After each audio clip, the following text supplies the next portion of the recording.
Donc on va voir dans cette partie du cours les différents éléments de base composant un algorithme. Donc on va commencer par une petite introduction. Il faut savoir qu'en programmation procédurale ou en algorithme, l'ordre des instructions est important. Ça veut dire quoi? Ça veut dire qu'on ne peut pas s'amuser à dire par exemple, saisir nombre 1, saisir nombre 1, saisir nombre 2, et qu'on veut en fait, plutôt que faire une addition, faire une soustraction. Si jamais vous mettez le nombre 1 à la place du nombre 2, vous voyez que vous n'obtenez pas le même résultat pour la soustraction.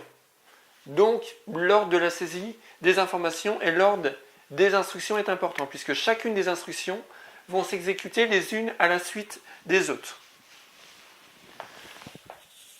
Donc la syntaxe d'un programme.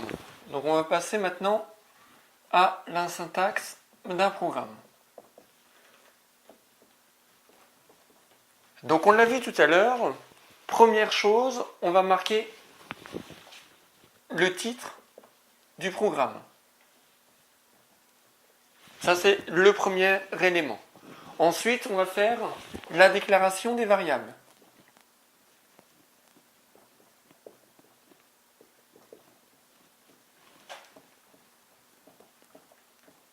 Donc la déclaration des variables, ça va commencer par var, pour indiquer qu'on va avoir une variable, le nom de la variable,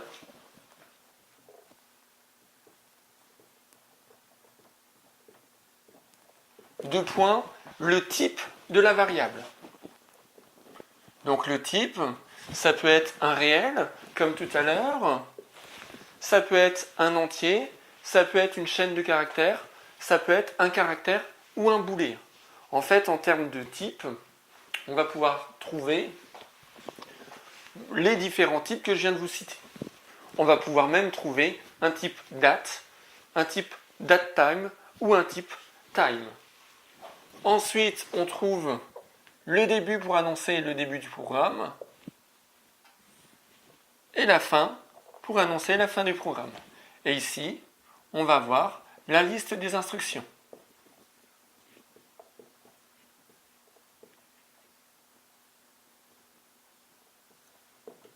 Donc en termes de commentaires, j'ai mis exactement les mêmes commentaires qu'on va retrouver en C++ ou en Java, à savoir deux simples slash quand on est sur une seule ligne, qu'on veut commenter par exemple une ligne, slash étoile, étoile, slash, quand on est sur plusieurs lignes. Donc on veut bien mettre un paragraphe en valeur.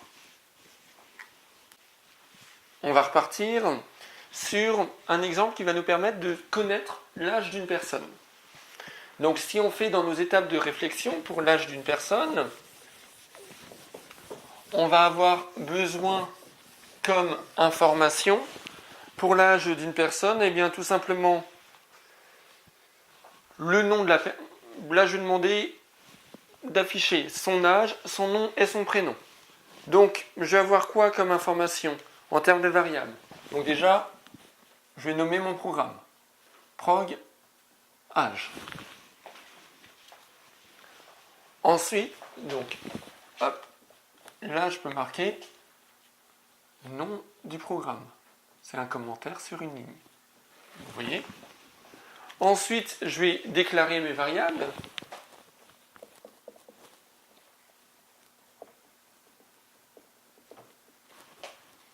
Donc, sachant que je veux le nom, le prénom et l'âge de la personne. Donc, la première variable, ça va être tout simplement var nom chaîne. Ensuite, au niveau de l'âge, je vais avoir besoin de quoi? Eh bien, de connaître la date de naissance de l'utilisateur. Donc, var date naissance. Deux points, c'est un élément de quel type? De type date. Et donc après, on va afficher le résultat. Donc, afficher.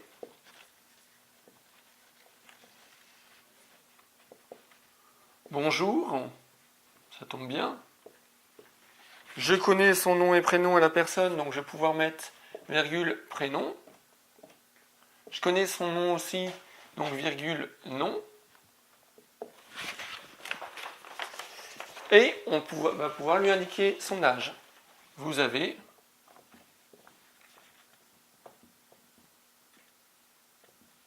virgule, âge. On n'oublie pas de marquer en, parce qu'il pourrait être vexé si vous lui marquez vous avez 30, par exemple.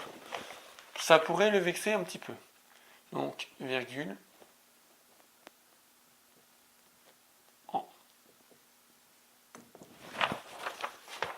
Et c'est la fin de notre programme.